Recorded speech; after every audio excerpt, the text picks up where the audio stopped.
Hello, everyone. I'm Julieta Mendez, Director of Programs here at Foundation Center, and today I am joined by two great colleagues, Heidi Kim, Assistant Director of Pro Bono Program with New York Lawyers for the Public Interest, and Annie Mohan, Junior Board Chair for the Food Bank of New York City. Annie and Heidi will be our presenters for our January 31st online training called Catalyst for Change, Non-Governing Boards as Pipelines for Diverse, Equitable, and Inclusive Leadership. This live online training is part of our free series, All Together Now, Conversations in Diversity, Equity, and Inclusion. Firstly, I want to say thank you for joining us today. We're very excited to have you with us, and we're going to jump right into a couple of questions that we hope you can answer for us today. Great. Thanks for having us. The first question is, why is discussing non-governing boards important in the social sector? Annie? So I think our world is constantly changing. So in order for nonprofits to stay relevant and keep connected to their communities, I think it's essential that we have this discussion. Nonprofits need to think long-term about vision and strategy to help the organization chart its future course. In a 2015 survey, it was discovered that 83% of board members were over the age of 40, so likely to have similar life experiences. So we obviously expect there to be a lack of diversity in vision, ideas, and thought leadership. And that can be an issue for nonprofits for their future planning. So implementing non-governing boards such as junior boards are a great way of infusing nonprofit leadership with some diversity. Great, great. What is your firsthand experience with non-governing boards, particularly as women of color? And either of you can go first.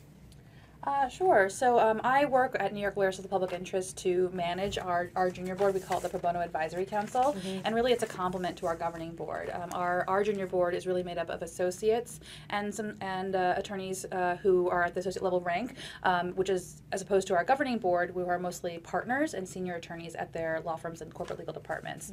So we formed our junior board to really have ambassadors to that audience and to have sort of a pipeline and a conduit to that audience to find out what are associates thinking about their career development, about leadership, about nonprofits, and being able to directly communicate with that audience. Wonderful, thank you, Heidi. Yes, so as chair of Food Bank's junior board, it really makes me proud to be part of an organization that's been around for over 35 years trying to solve hunger in New York City. So the junior board is comprised of young professional New Yorkers who come from varied industries and have a shared commitment to ending hunger in New York City.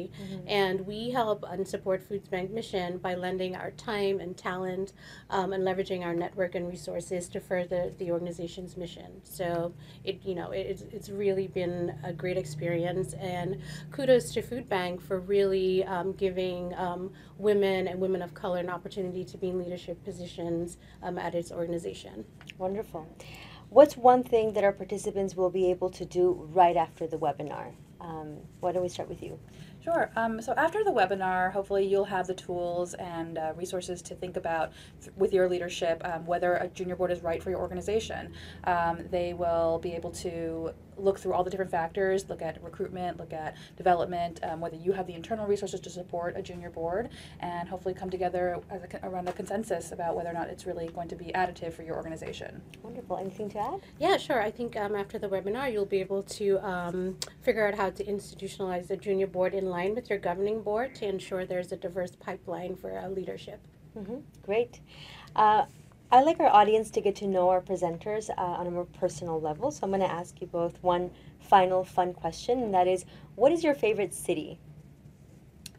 Do you want me to go first? Sure. So it's funny, I've only been to Paris for one day, but it is my favorite city. I think it's so aesthetically pleasing with its cobblestone streets and cafe culture and just being so rich in history, but still full, of modern things for people to enjoy.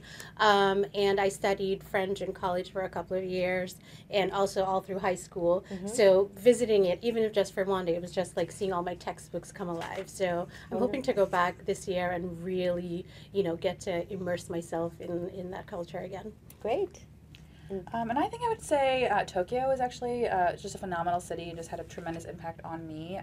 The food is amazing, the fashion, the culture, the history. There's these beautiful temples, and it's just a really interesting old city, but very new city as well, and how all of these things have come together. Nice. One particular thing I really love about it is how they kind of pick one thing and just really master it. So, what a place will serve only ramen or only, yakitori or any kind of different thing, and but they really like mastery is something that's just a big cultural important thing for them, and it really just shows in the way that they really do everything they do. Nice. Well, I've yet to visit.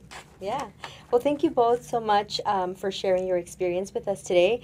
I'm excited to continue discussing leadership pipelines during the training, during the webinar that we're going to be hosting. We hope that you're going to be able to join us as well.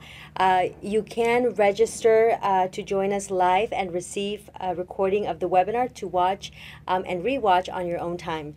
So thank you, everyone, and we look forward to seeing you very soon. Thank you. We look forward to it too. Yeah.